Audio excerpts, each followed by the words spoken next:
전 세계 복지순위 1위, 그리고 행복지수 1위인 핀란드에서 최근 이슈가 된 이야기가 있다고 하는데요. 바로 한국의 배달 음식이었습니다. 갑자기 핀란드에서 한국의 배달 음식이 이슈가 된 이유는 무엇일까요? 핀란드 공영방송 YLE에서 방영한 한국의 배달 음식 들어보도록 하겠습니다.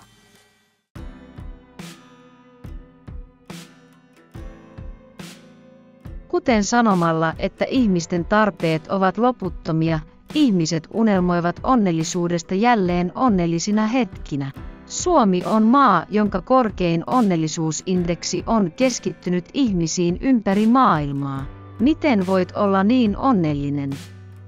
Minulta kysyttiin kysymyksiä yhdestä niistä, ja minulla oli tapana keskittyä hyvinvointiin ja vastata yhteen niistä. On vaikea sanoa, että näiden kahden välillä ei ole yhteyttä, koska se on ensimmäinen maassa, jossa hyvinvointi on parasta, ja ensimmäinen onnellisuudessa. Sen lisäksi näyttää olevan monia syitä olla onnellinen. Muuten Suomen SNS:ssä oli tuore numero, se on toimitusruoka.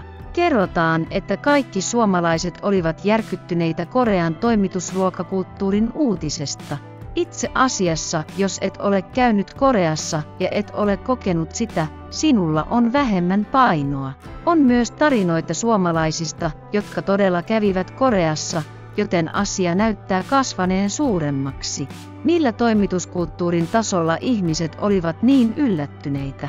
Joten tässä dokumentissa haluaisin esitellä teille Korean maan toimituksen ja toimituksen. Pelkäänpä, että tässä videossa ei sanota, että suomalaiset olisivat vähemmän onnellisia. Korean toimitus on hieman erityinen, myös kuriiripalvelu eli rakettitoimitus oli maailmanlaajuinen ongelma. Se, mitä tilasit edellisenä päivänä, asetetaan ovelle seuraavana aamuna. Tämä on itse asiassa tarina, joka on liian todellinen. Siksi Korea on maa, joka saapuu 2 päivässä. Korea on myös nopea internetissä, joten miten toimitus voi olla niin nopea? Näyttää tarkemmalta sanoa, että se ei johdu kiireellisestä persoonallisuudesta, vaan ahkerasta persoonallisuudesta. Kaikki tietävät korealaisten ahkeruudesta. Itse asiassa ei vain toimitukseen, vaan myös moniin asioihin, jotka tapahtuvat Koreassa, alkaen internetistä, korealaiset toimivat ironisemmin kuin kukaan muu henkilö. Niistä toimituskulttuurilla sanotaan olevan kirjaa kylmän tai merilevän maiden toimittamisesta ja syömisestä Korean lopun tienoilla. Muuten sanotaan, että tällaisen toimituksen taso on nyt normaalin tason ulkopuolella. Itse asiassa se on toimitus tähän. Korea on maa, jossa kaikki tuotteet haluat toimittaa. Koreassa, jossa tällaiset toimituspalvelut ovat jo tuttuja, he kutsuvat itseään nimellä Nationals of Delivery. Todellinen, suositusti käytetty korealainen älypuhelinten ruoanjakelusovellus on nimetty National of Delivery. Toimitetut ruokatyypit eivät ole vain korealaisia ateriatyyppejä, vaan myös kiinalaisia, japanilaisia muotoja. Pitäisikö minun syödä tämä heti, kun keitän sen? Pitäisikö tämän olla hyvä näytelmä? Kaikki tekemäsi ruoka toimitetaan. Itse asiassa ei tunnu siltä, että voit nauttia siitä varakkaiden ihmisten kanssa, kuten rumpos. Koreassa toimituskulttuuri on varsin innoissaan riippumatta siitä, onko kyseessä tavallinen koti, toimisto, sairaala, kauppa, ravintola, koulu, akatemia, yliopisto ja niin edelleen.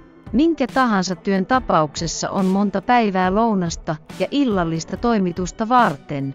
Oli myös ihme, että toiminnassa olevilla kaupoilla ei olisi vaikeuksia toimia toimituksen tullessa käyttöön. Tilausten vähimmäismääräksi kutsuttiin standardia, ja se oli hyvä operaatio toisilleen linjoilla, jotka eivät aiheuttaisi suurta vahinkoa kauppaa pyörittäville.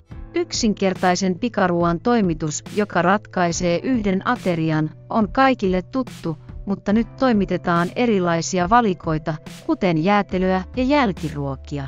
Sanotaan, että toimitus on vartettu erilaisilla pakkaustekniikoilla ja se on kätevästi ihmisten käytettävissä. Itse asiassa juuri Suomen SNS:n lyhyen toimitusvideon vuoksi Korean toimituskulttuurista tuli eniten kysymys. Se oli Koreaan matkustaneiden suomalaisten nuorten ottama video, jossa kerrottiin, että he voisivat nauttia siitä vain Koreassa. Älypuhelimen omenassa on pastaa, kahvia ja jäätelöä, liemiruokaa ja nappi maksun suorittamiseksi. Se oli video ruoan syömisestä, joka oli pakattu siististi ovelle jonkin aikaa myöhemmin. Syy siihen, miksi suomalaiset yllättyivät eniten nähdessään sen, onko ruokaa myös toimitettu kanssa. Tämä johtuu siitä, että toimitusruoaksi pukeutunut korealainen patsas oli viileämpi, ylellisempi kuin loistava ravintola. Lisäksi videon henkilöt näyttivät videolla toimitusjärjestyksen ja saapumisajat. Nähdessään sen kaikki olivat sokissa. Sillä välin näin kommentteja, jotka näyttivät olevan petos Suomea kohtaan, joka oli tyytyväinen ja eli onnen ykkösmaana. Onnellisuusindeksin 1 sija ennen Korean toimituskulttuurin tuntemista on oikea, ja huro 1 sija on vitsien tahrattu video, jonka mukaan toinen sija Koreassa on Suomi. Onko se mahdollista, kun en tiennyt? RA oli asemassa. Pitäisikö minun sanoa, että on olemassa maa, joka toteutuu ja käyttää sitä liian luonnollisesti, jotain on nälkäinen kokemus? Niin monet ihmiset ylistivät Korean toimituskulttuuria. Maa nimeltä Korea on kuin suuri ja uutuusmaa. Miten katsoa itse toimittamisen työ on hieman alhaisempi työ ihmisten käsityksille. Se on myös työtä, joka on todennäköisesti tehty Hambun kanssa. Korean kansan asenteen kautta sain tietää koreaksi kutsutun maan tason uudelleen.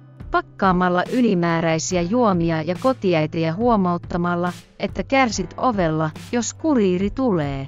Ja ne, jotka vastaavat, kiittävät tekstiyhteydestä, että kuriiri on saapunut. Korea-nimistä maata muodostavien tietoisuuden taso halusi olla kärkipään käytöstapoja, jotka ovat melko suuri ero mielestämme yleisestä tasosta. Sanotaan, että tällaisessa etnisyydessä, inhimillisyydessä ja ahkeruudessa Korean toimituskulttuuri oli vakiintuneempi. Onnellisuusvyöhyke 1 Suomi, Korean toimitusruoka oli kateellinen. Jos on vaikeaa nousta Korean tasolle juuri nyt, vertaa Korean toimituskulttuuria ja seuraa sitä vähitellen.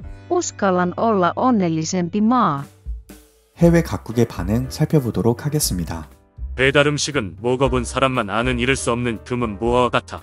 한국 사람들은 사실 일상이 부지런한 만큼 밥을 제대로 먹고 싶어도 다른 일에 치이는 날들도 많다고 해.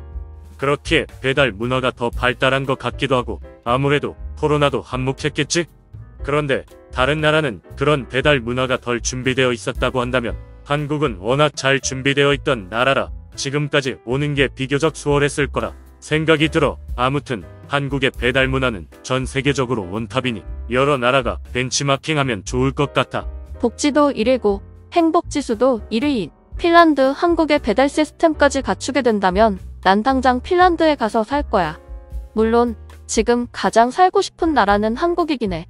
인터넷도 빠르고 배달도 잘 되어 있고 여러 가지로 장점이 많은데 그 점들이 나의 행복과 가까운 요소들이라 한국에서 사는 게 내가 가장 행복할 수 있는 지름길일까? 배달의 민족. 너무 재미있는 표현이네. 한국다운 앱 개발이지 않을까 싶어. 궁금해서 찾아보니 단순 배달 앱의 수준을 넘어섰더라고. 한국이어서 가능한 게 아닐까?